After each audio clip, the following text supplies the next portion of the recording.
a teacher and writer from Santa Maria, California. He's the creator of the Luchador series and has just released the second issue of his second miniseries. Come see him and Bernyce Talley at their table. Here's a maskless.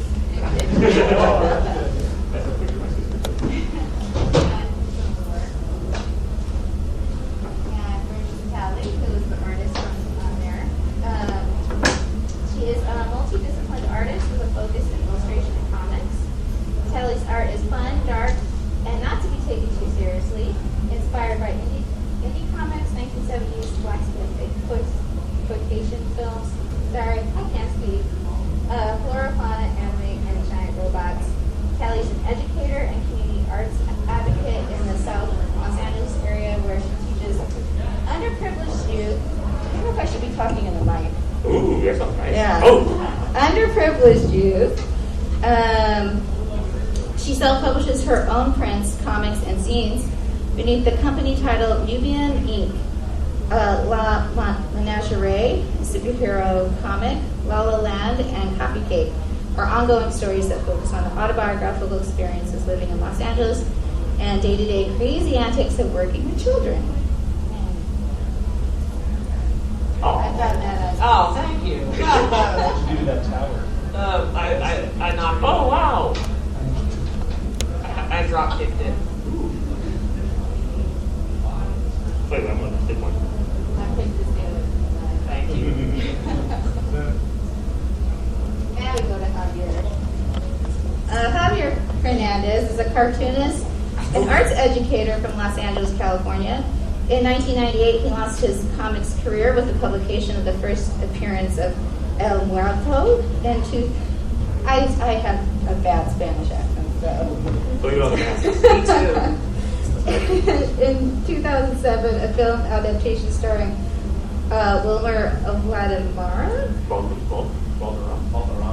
Valderrama was released. Javier co-founded the Latino Comics Expo in 2011, becoming the nation's first convention dedicated to highlighting the work of Latino comic book creators.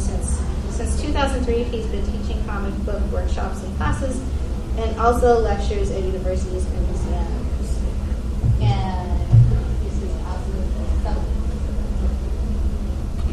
I love that fish.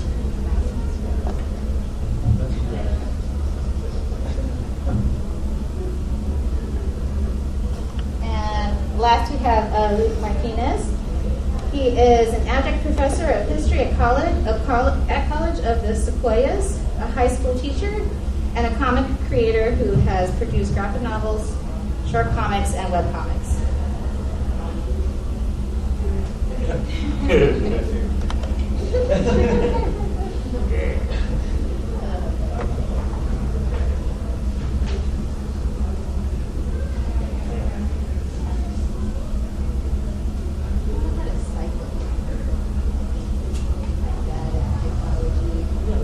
Yell at it.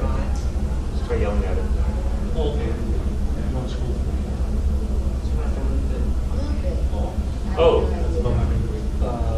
Wait, what is this program? Slides. Yeah, you go to slide. You know what? Looks good. Okay. Yeah. Okay. Yes.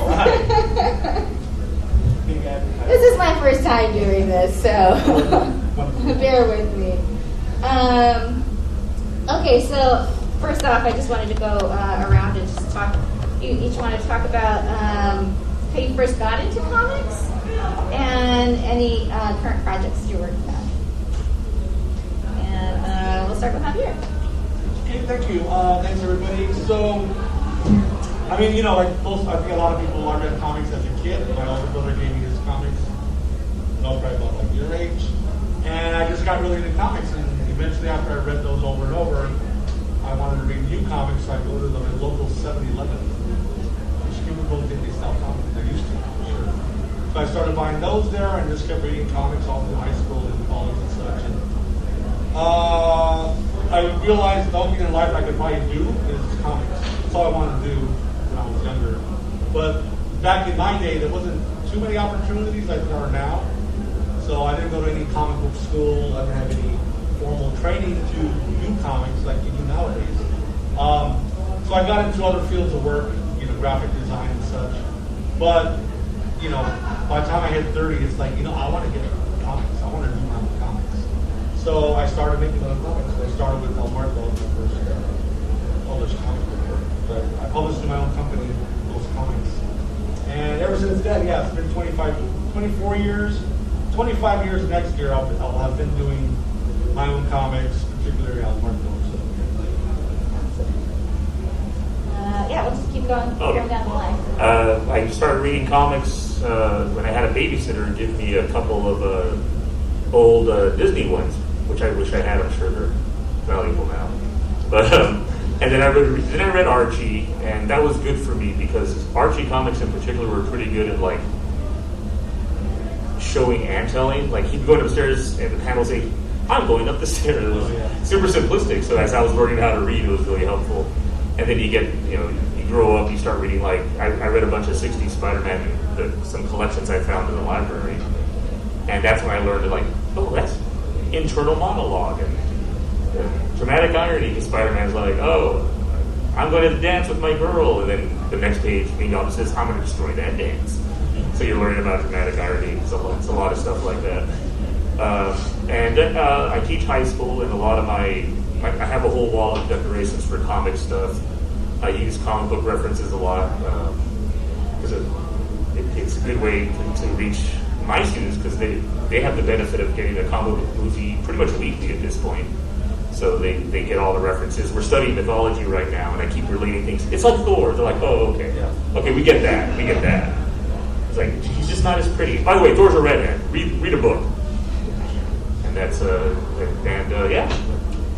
And I pretty much learned how to read from comics, so I figure high school kids could probably do the same thing. Okay. I was actually recalling my earliest memory of really getting into comics. I didn't get into comic books until a little bit later on, but my first were syndicated newspaper strips, so Peanuts. Some of you may have heard of a little comic by Bill Watterson called Calvin and Hobbes. I used to read those comic strips at length. I basically used to collect the newspapers until I found out they actually collected them in books. And then I used to ask my folks if we can just go to the library. They were like, well, you seem like you like it enough, we'll buy you the book. So that was what's like my first exposure to comic books. When I really into comics, but when I really first started getting into comics was maybe about 11 years old. Puberty's happening, you're curious about a lot of things. Neat art. And I always like to tell this story. I don't say model this, but I was, again, an 11-year-old girl. There was a boy at my school who was really into X-Men. And my only exposure to X-Men was just the cartoon that was on TV every weekend. Saturday morning cartoons, which doesn't exist anymore. Y'all got a network. So I used to ask him constantly, hey, can I read your comic books? And he was like, no. I was like, hey, can I read your comic books? He's like, no. So I think he got fed up with me just asking him every day. And he was like, I was like, dude, can I just look at one of them? He was just like, no, I don't let girls read comic books. Girls aren't supposed to read comic books. This is for boys only. So I punched him. Okay. Again, I'm not encouraging this, but I was just fed up. And then after that, he was just like, okay, you can read this one. And then here's Alpha Flight. Yeah, so he let me thumb through his books, and actually we became friends after that, which is ironic. And after that, I started falling down the rabbit hole of comics. I really got into like X-Men, I got into Batman, I got into Catwoman. I really tried to seek out as many female protagonist superheroes as I could at the time, but in the 90s, which is aging myself, in the 90s it was kind of hard because, it's like, hey, here's a female protagonist, but then like, so it was kind of like, no. So that's kind of how I got into comics and how I got into making comics. Interestingly enough, I was always drawing and making my own comics, but I never thought to publish them until I met, Jandro, this guy right here. Mr. Javier Hernandez and I have been friends for nearly 20 years, and he's one of the folks that sparked the inspiration in me. It's like, if you don't see it on the rack, why don't you make it yourself? So that's when I started making comics. So you're welcome. I love that. I tell you that all the time. I love that. Sorry. tell it again. We're gonna have fun. So I guess for me, I actually more like the current generation in the fact that I came in through movies because the Superman movie was big when I was a kid. Oh, yeah. I used to make my mom pin a towel around my neck and say, I just run through the house. It was also we had like the first Spider-Man cartoons that started to come on, the Spider-Man Amazing Friends, which for some reason had Iceman in it. You know, which later on I'm like, I don't understand this at all. But watching all those, you know, Super Friends and all those things, I obviously wanted to read comics. And then actually, to me, the best part about being into comics as a kid was my neighbors and I lived in this kind of small community up in the mountains, and we moved there unwittingly. We moved into a neighborhood where I didn't know a bunch of kids, and every other kid there was a hard Christian except me. And we didn't have anything to bond over except comic books.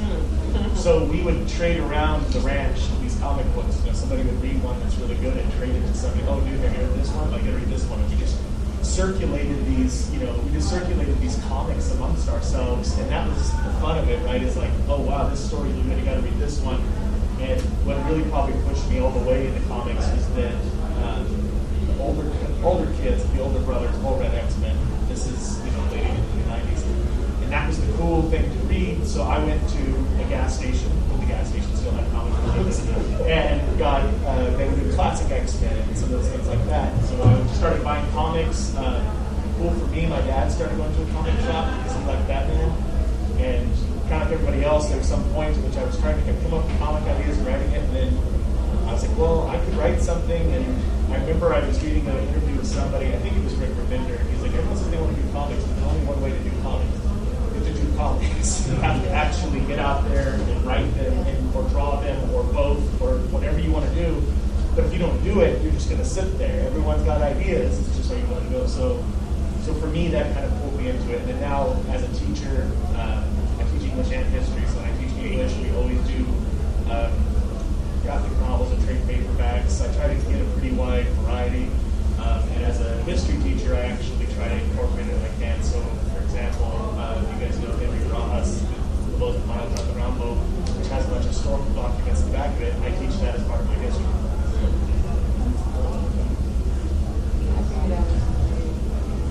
But it says slideshow.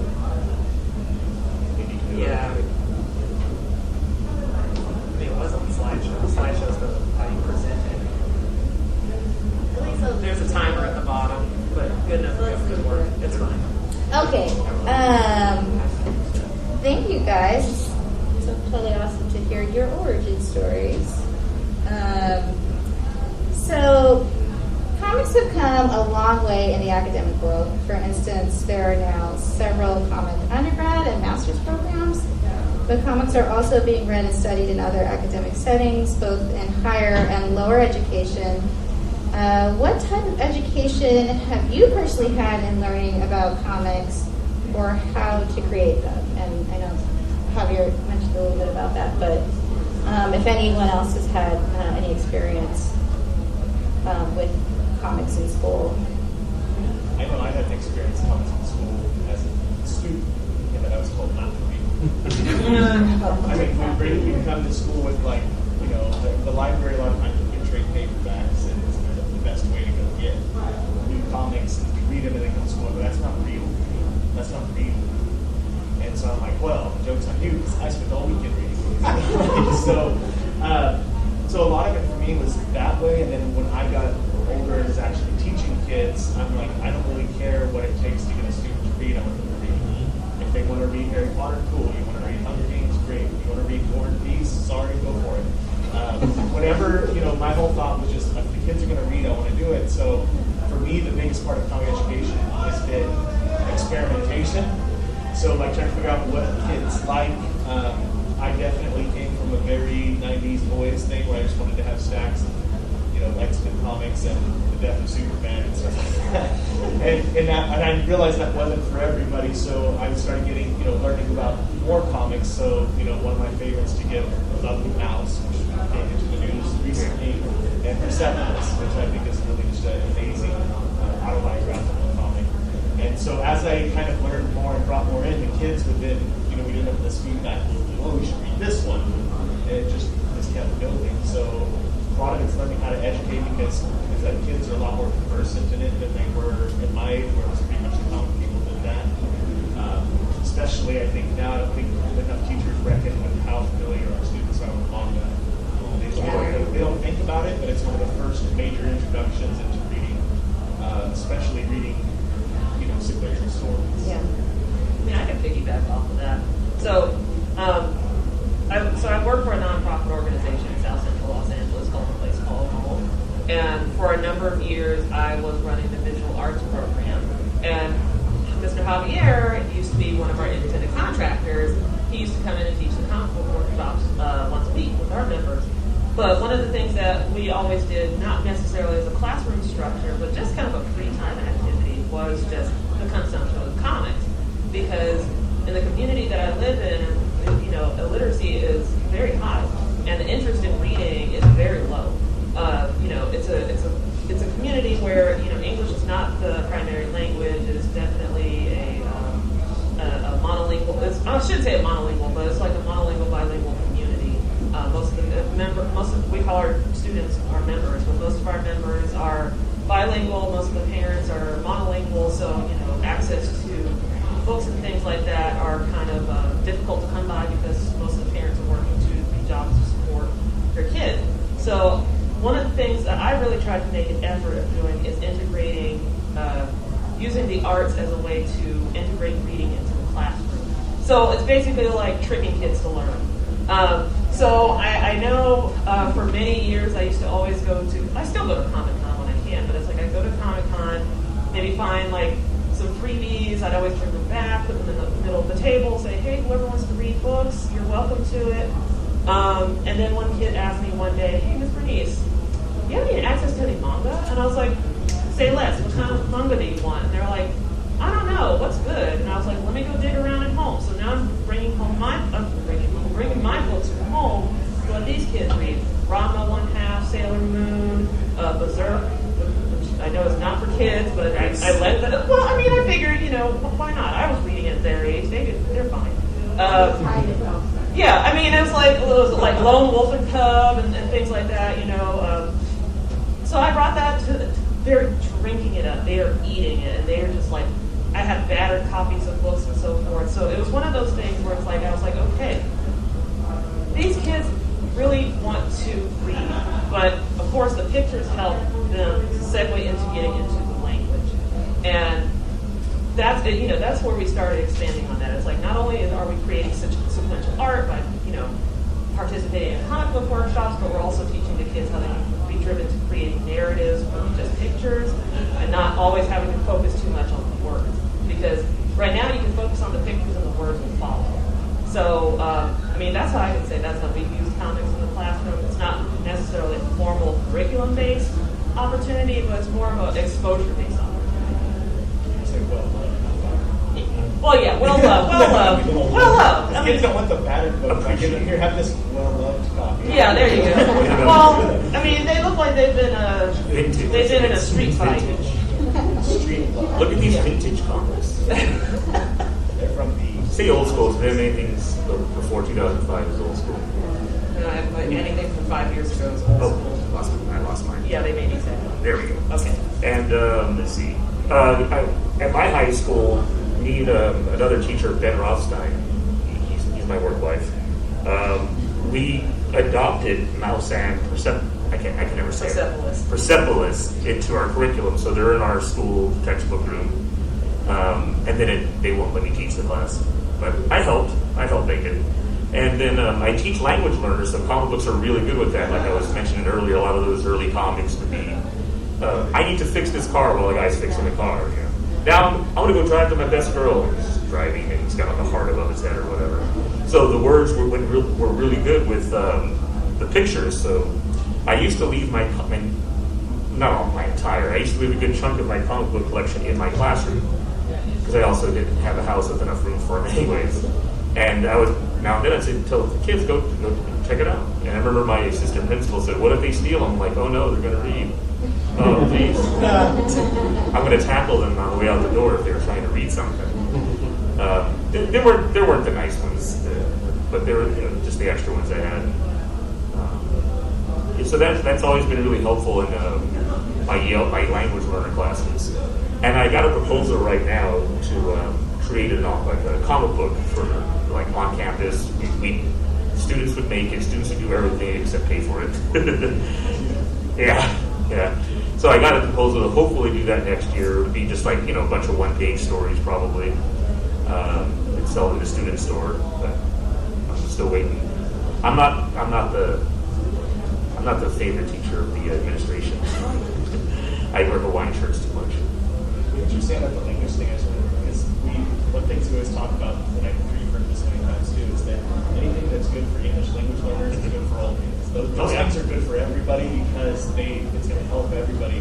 But I found both the place you were talking about where like they're connecting individuals, but also when they get a little more advanced figurative language, like when there's something happening that the character's not necessarily talking about what's happening, and their kind of ability to connect conceptual and stuff like that, it models all of those steps. You can basically, by using different comics, you can model it all the way up. Yeah, there's that famous device, the Spider-Man with the mask and him. Right. And I have a whole lesson on code switching because the kids that has to be that has to be the first week because sorry, students, you're not going to call me Foo. It's going to be Mr. or Sir. So I showed that. I say we all have at least two sides. Like, to be real, some of us have more than that. But I always use that picture as an example. You have to balance it, and you have to know when to be Spider-Man, when to be Peter Parker. Oh, sorry. Same. I try to remember which side was which. I mean, doesn't it switch? I think it does. Yeah. But, so I use that picture because that's a little higher level thing. You have to be a man of two worlds. Ooh, I can use Adam Strange.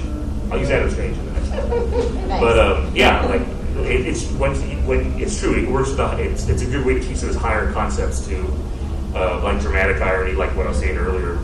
I'm going to the fair, and being gone was like, I'm going to destroy the fair. And so you're like, that's all dramatic irony. They don't know they're going to be there. Yeah. It's interesting hearing you guys talk about, the students you're teaching, how they're getting comic book instruction in class. I'm in the generation, when I was in elementary school, middle school, high school, no comics. Oh, yeah. I mean, I read them at home, but it didn't even occur to anyone teaching. And even as kids, we never go, hey, teach us some comics. Like, no, comics are for home. You don't think that. And it's so great to just think that, now we got comics, panels and stuff. So I hope mine is the last generation that doesn't encourage comics in schools. I'm sure it is. Jamie's a lot of the ball now, so thank God. Yeah. And interestingly enough, I'll add this little caveat. One of the things that I thought that's always really fascinating about the comics medium is that people don't take into consideration is that you can actually learn some pretty advanced vocabulary from reading comics. There are some things that I read in Calvin and Hobbes when I was a little kid. There were the words that I had to literally sit down, break down all the syllables, get the dictionary out, look it up. Think about it. If you're 6 years old and you see the word transmogrified for the first time, yeah, I was just like, what is transmogrified? What does that mean? I'm learning things like transmogrified, metamorphosis, hubris. I'm like, wait, what? And it's like the fact of the matter is that you see these things and you're just like, I don't know what that means. Some folks will just be like, nah, that's too hard. Skip over it. And that's okay. You can come back to it later. But some folks will just be like, let me get the dictionary. Nowadays, it's just like, hey Siri, what is transmogrified? The computer will tell you. But I just think that's something we really need to acknowledge is that comic book books have actually elevated our common vocabulary. Like, I sound like this because of comics. I know there's a lot of things. I don't think they could be talking about things like I know what this is, but I got to figure it out because Captain America's dealing with it. I need to know what this is. Yeah. So some of those things like the leading you into other things, and even like the ideas of like representation. We talked a little while about this, and kids need to see people like them in comics. So that's a big deal when they see that. So you can't always do that in writing, especially I think when you think about if you have a white teacher reading a Latin character out loud, it might not seem like that to the kids. Yeah. But once they don't see it, when they see these people, it matters a lot. I think having seen kids react to Miss Marvel and to Miles Morales and stuff, that's been really Yeah, the visual component attached to the language is, it just causes so many things to happen in your brain, which is really awesome. So this next question, I think kind of got answered, but so I'll go to the next one. Through your work, what has been the most surprising thing you've learned from the process of teaching comics? One thing I find, like over and over in the classes I teach, is, you know, their general, it's not like it's an art class, it's just like general population. So I'm always assuming like, yeah, I think a big percentage of these kids are into comics, and they tell you like, oh, mister, I don't read comics, I can't draw. And then you start doing your lesson plans, and then every kid draws. I mean, every kid draws. Like maybe by the time they get to, I don't know what the age is, 10 or 12, they start getting self-conscious, right? Like anything else. Oh, he draws better than me, so I can't draw a draw. And then, you know, like me, I don't know any better. Maybe I could have drawn, but I've been drawing forever. But every kid, when you start doing the class, everyone has a story to tell. And all comics is like, don't get intimidated like comics and the panels. Do you like telling stories? Do you like talking? Do you like dancing or singing or playing guitar? You can draw a comic. Anyone can draw, and anyone can draw visually. They'll eventually start doing some type of story where, you know, characters running down the street, throws a ball, and the cat takes it, or whatever. Like, even though they're not professional artists, they can tell a story visually. It's just wired in our brain, you know, to tell stories one way or the other. Visual storytelling, not as, I don't think it's as hard as you might think it is as a teacher or a student in the beginning.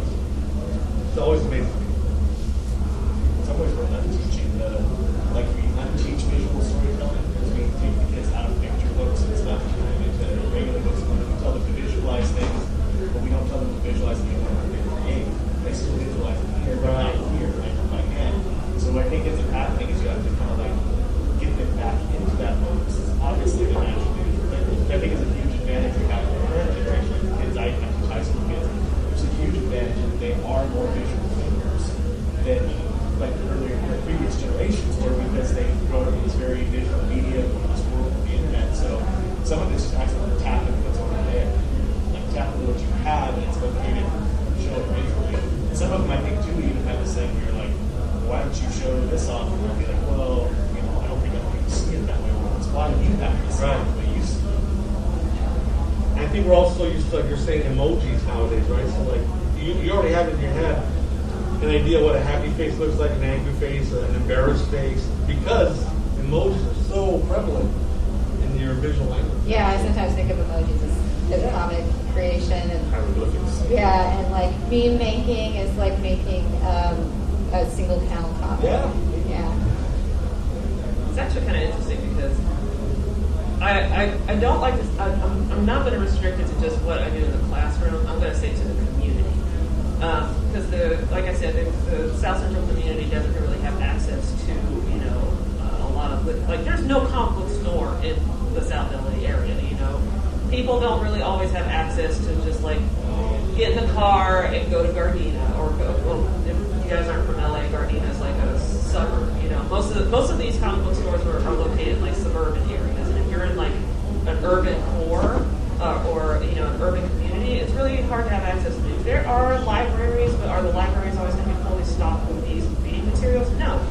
Sometimes, but you know, again, another gently loved book might be there. But something that I've been doing for like the last 6 years, and you know, these two gentlemen have been so wonderful to attend, is I launched an initiative that's called the Comic Arts and Literacy Expo. It's called Kale, not to be mistaken with the awesome vegetable.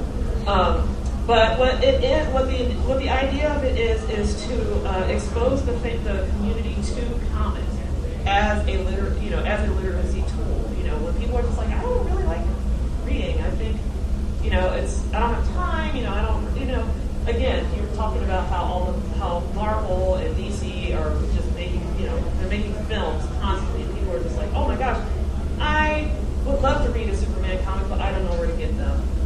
Something that I've been doing for the last several years is making connections with publishers and studios and asking if they can kindly donate thousands of books so we can give them away.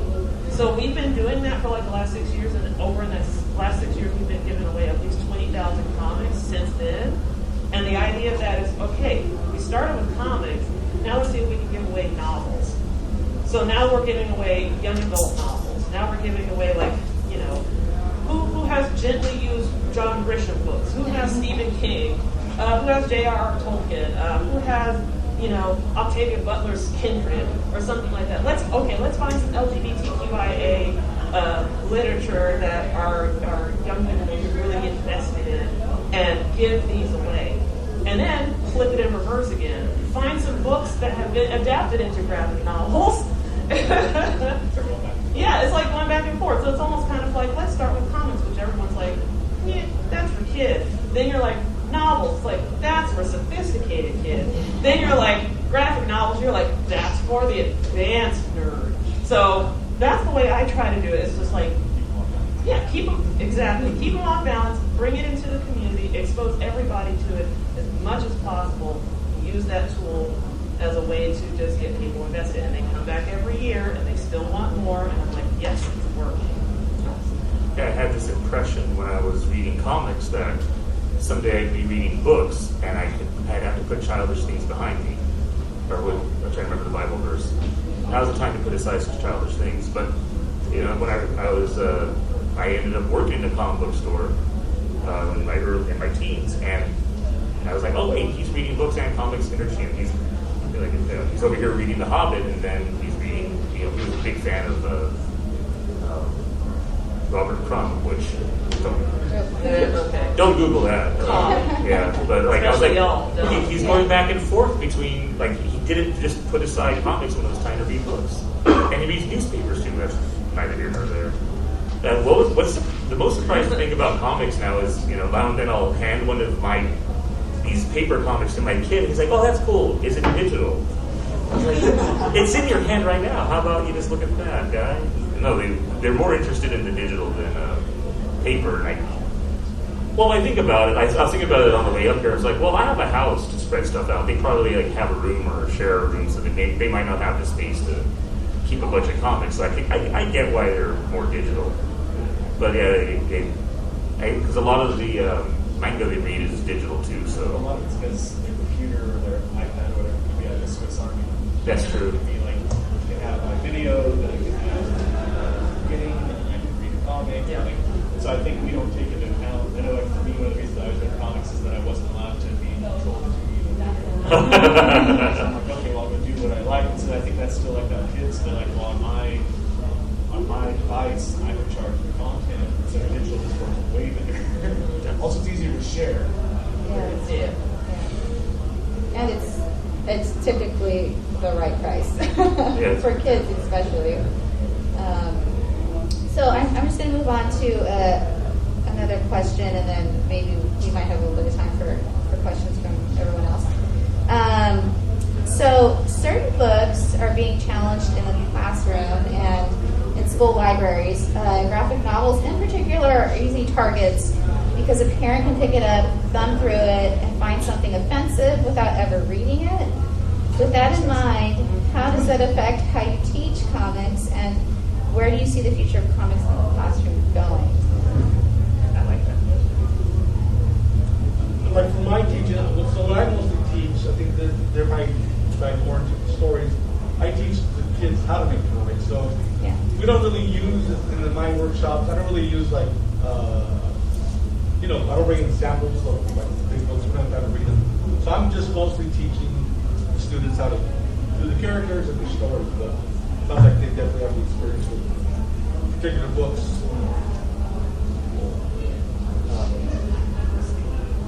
Yeah, so like I mentioned, we have those two books on our shelves, and I think both of them have been challenged.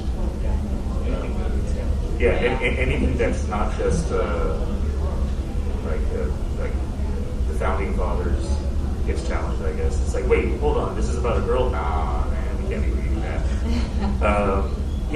That comes up. I live in a pretty conservative community, and like a long time ago, they really. We've had those on our shelves for about 10 years now. They really came after us. and we just kind of ignored it. It went away. It didn't become a controversy. We're like, okay, we'll take that into consideration. And I think these jackwagons just wanted to feel heard, so we let them talk, and we just smiled and nodded. Because I was ready to tear them apart. I was ready to say, here's why it's good. Here's what he went through. Here's why he does it as a comic, because writing words would have killed him. And drawing humans would have.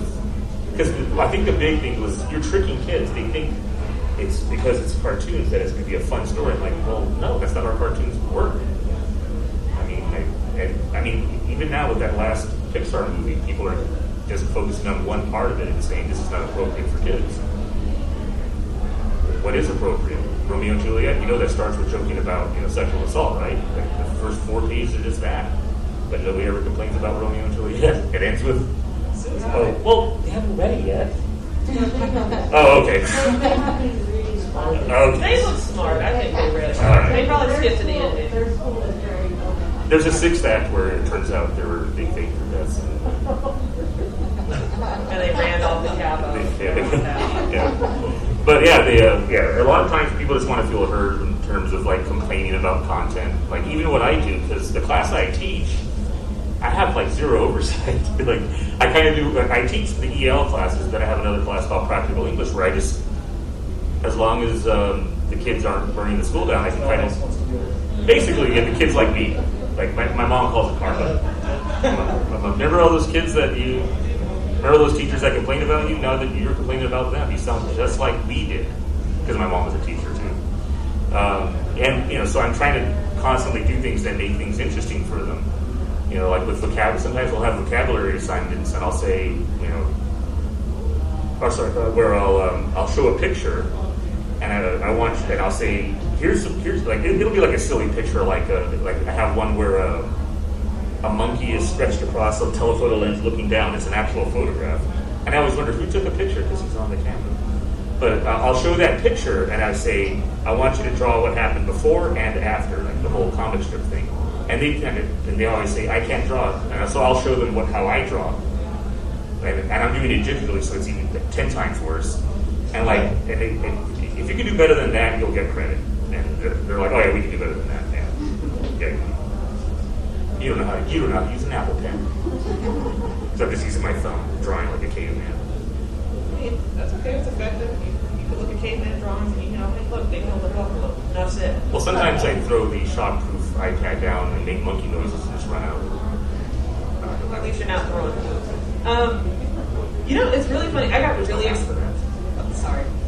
really excited when I heard this because it's like I am, and I guess I would call myself a conservative rebel because it's one of those things where I'm like, yeah, I'm going to rebel against this, but I'm like, well, no one's looking. No, but it's one of those things where it's like I was really thinking about the kinds of, like I said, I brought up Berserk, I brought up things like Rama One Half. I talk about bringing LGBTQIA folks into the classroom, things that are actually happening to kids and have happened to kids for as long as kids have been on this planet. But we, probably just didn't start reporting it until later because people were like, wait, kids matter? They were like, I thought they were free labor. Never mind, okay, I guess they have little minds of their own. Spoiler alert, kids used to go to work instead of school. And were considered property. Yeah, they just paid them. Yeah, right? Wow. It's like kids were going to work or they were property. No, but it's like, one of the things I really always try to do is always bring these really, I would say, really challenging narratives to really get them to start thinking about things. Like, there is this book, and now I know this is more of a teenage book, but it's like, I really recommend it for like the middle school age people, or like Juliet Takes a Breath, about a young woman who takes an internship in Portland with her favorite author, who's a white woman. She's Afro-Latina, and she's learning about her sexuality and learning about who she is as an individual. And it turns out the person that she's been looking up to all this time really wasn't who she thought she was. And it's a story that everyone can relate to, whether you are, gay, straight, non-binary, whatever your pronouns are. It is a relatable book. And the fact of the matter is, yes, there are some kind of I would say soft sexual scenes in it, but it's nothing that's going to it'll make you blush a little bit, but it's not going to make you go, whoa, whoa, whoa, whoa, whoa. Put this on the banned book list. I would rather show that to 12, 13-year-old person instead of just saying like, okay, nope, you are not allowed to learn about this. Here's a My Little Pony comic. That's more appropriate. That's your speed. It's like, no. What's going to happen is in a couple of years, these kids are going to be confronted with these thoughts and ideas anyway. It's like, I think about March, that was written by Lewis. Oh God. John Lewis. John Lewis, thank you. It's written by John Lewis, and it was illustrated by Nate Howell about the civil rights movement in the 60s. You know, it's like people are attacking critical race theory in the classroom when really talking about everybody's experiences through comics is essential. And the fact of the matter, when people are just like, I don't want my child reading that, it's like, why? So the fact that it's in pictorial form, people might not take it seriously because it's like, oh, it's a comic book. Subversive. Yeah. But in reality, it's like you are exposing your young person to something that is fantastic and is actually going to change their overall thinking. Like the fact of the matter that I was 12 years old when I read Mouse. In school, they kind of glazed over the Holocaust. Reading Mouse really showed me the effects of how horrible that was. And I'm glad I read it. And I recommend every, young person read it because it's important. So, sorry, I didn't mean to. I'm getting hot. No, this is awesome. I didn't mean to go on over you. Yeah, I mean, But yeah. I remember seeing the anime film Barefoot Coon, Yeah. which is an adaptation of a manga about the nuclear bomb in Japan, and that completely changed my mind about about nukes. And well, it's terrible no matter what. But seeing the cost of human life and what it ended up doing to people, yeah, it really changes your mind. I mean, I think We only have like a few more minutes, so yeah, if you just want to. I wanted to hear it. Run with it. I have no problem with that stuff. Oh, sure. Okay. One thing is that I think a lot about Here's American Parents Research Council in the 90s, where they had this thing where they were going to get rid of bad words in music. And they had this big hearing in Congress, and John Denver showed up. And everyone's like, oh, this is not enough. John Denver's going to agree we shouldn't have cuss words in music. Instead, he got up and said, I don't use cuss words in music. I think everyone should be able to. And he said, precisely because whatever becomes most forbidden becomes most desired. And I think one thing that's hard here is it's just like, I have a hard time as a historian when they're like, oh, we're going to ban this book so kids don't read it. I'm like, yeah, and you said people can't read till they're 21, so no one's reading till they're 21, right? Like, all these things you ban are still going to happen. All you've done is draw attention to them. I think there's also, part of this is saying quiet part loud. Look at the books what books they're banning, they're saying which books they want taught, right? If I'm banning books that are about people of color or, gay people, I'm telling you that I want books that are not about them. And the thing I think they should most take into account for is, as we're doing on oversight, teachers are, in general, if you look at like their autonomy. And so like, if you try to tell me I can only teach those things, I will.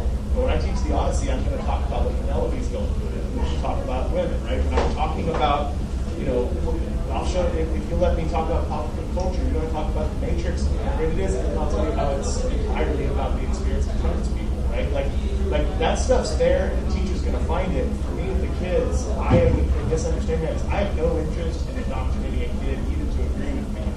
I want them to have lots of perspectives. If they come out of it and they disagree with me, but it's a well-informed disagreement, I got no problem with it. So I'm going to show them everything I need to form them to think, even if it's stuff that they don't necessarily think their parents should. I love those answers. And unfortunately, we don't have time for more questions from the audience, but everyone's tabling, so if you have questions for them, please visit their tables and check out their stuff. Can we see our tables? Oh yeah, if you guys want to say where you're located and the table number. Start with the crowd, that's my here. Yeah, I'm at table 21. I got my graphic novels, and I got this exclusive limited print I did for the LCAF. Bernyce and I are at 29, and she has prints, and you can watch her draw. It's beautiful. And I got several comics. My newest one arrived 1 hour before I left, so that was nice.